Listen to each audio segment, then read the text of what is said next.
the second year Logic and Philosophy, there are 8 units, that means 8 chapters. First 4 chapters are Logic and Philosophy. Next 2 chapters are, first 4 chapters are Logic. Next 2 chapters are Logic, Philosophy. Next chapter is Ethics and last chapter is Religion. The first unit is Inductive Inquiry. In inductive inference, we generalize the conclusions from a particular premises. That means the conclusions does not necessarily follows from the premise or premises, and conclusion is always more general than the premise or premises. For example, Ram is mortal, Sham is mortal, Jatu is mortal, Madhu is mortal, therefore all men are mortal.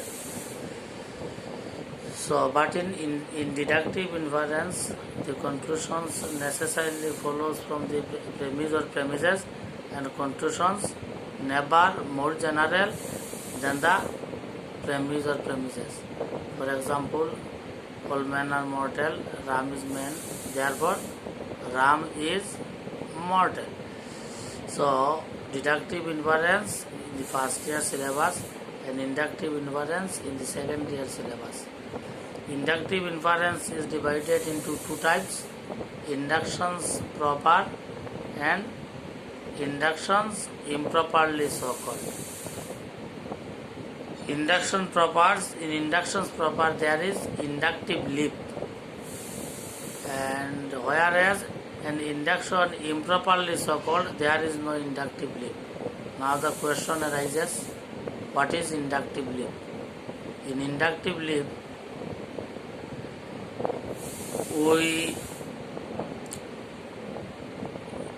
come to the conclusions that when we observe some men are mortal, for example, in my house, my grandfather, mothers, my fathers, my neighbors, my relatives, from particular cases, we saw that there are so many people died. On the basis of this, we established the conclusion that all men are mortal. So, inductive leap is that we pass from known to unknown, from observed to unobserved, from some to all. That means we can observe some cases or some instances, and on the basis of these cases or instances, we can establish a general conclusions or universal conclusions. But in induction improperly so called, there is no inductive leaps. That means there are 20 mangoes.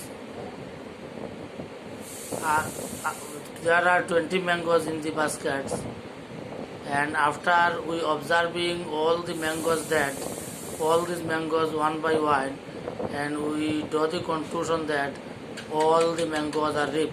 It is called induction improperly so called. So, induction proper is divided into 3 types: scientific induction, unscientific induction, and analogy. And induction improperly so called are divided into 3 types: perfect inductions, parity of reasoning, and colligation of facts. So, induction proper, there are 3 types of inductions proper: scientific induction, unscientific inductions, and analogy. In this way, there are 3 types of induction improperly so called: perfect induction, inductions by parity of reasoning, induction by parity of reasoning, and colligations of facts. So, now what is scientific inductions? In scientific inductions, we established a conclusions, we established a general real propositions. In scientific inductions, we establish on the basis of particular instances and in rely on the principle of the uniformity of nature and law of causation. In scientific induction, we established a general real proposition on the basis of particular instances and on the rely on the two principles, that the principles of the uniformity of nature and the law of causation, that there are so many peoples that we have seen that these are died on the basis of these instances and on the basis of these two laws, uniformity of nature and law of causation, we can establish the conclusion that all men are mortal. So the uniformity of nature means that natures behave same way under similar circumstances. Nature behaves same way under similar circumstances, and law of causation means that every event must have a cause. Every event must have a cause. Without cause, nothing can be happened. So in this way, a scientific inductions established a general real proposition on the basis of the particular instances and in rely on the two principles, the principles of the uniformity of nature and the law of causation. For example, all men are mortal. It is an example of scientific induction because after we have observing so many peoples in my family, in my neighbors, in my relatives that died, after on the basis of this we can establish the conclusion that all men are mortal. So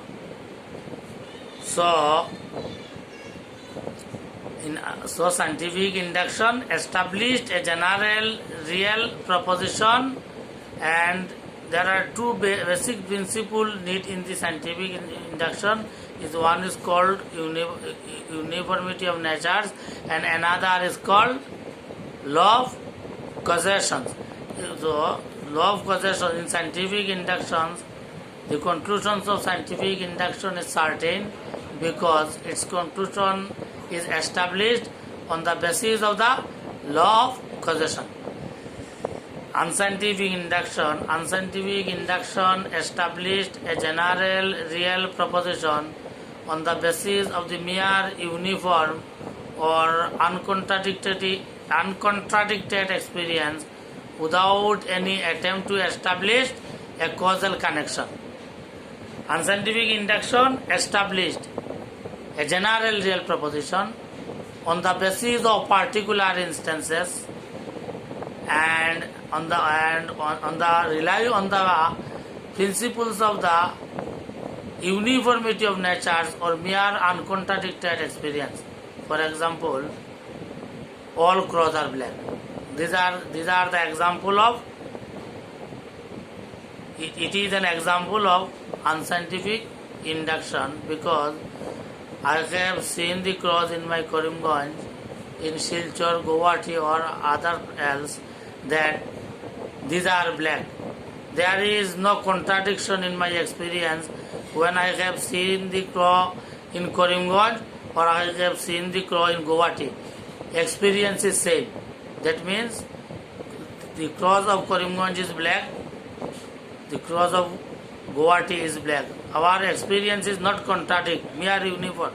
There is no contradiction in my experience when I have seen the crows in Karimganj or in Guwahati. So, on the basis of this, we can establish the conclusion that all crows are black. So, unscientific induction established a general real proposition on the basis on the basis of the particular instances and in rely on the principles of the uniformity of nature or mere uncontradictory experience without any attempt to establish causal connection. So the conclusion of the unscientific induction is probable because there is no attempt to establish a causal connection. There is no attempt to establish a causal connection when the conclusion is established in the unscientific induction.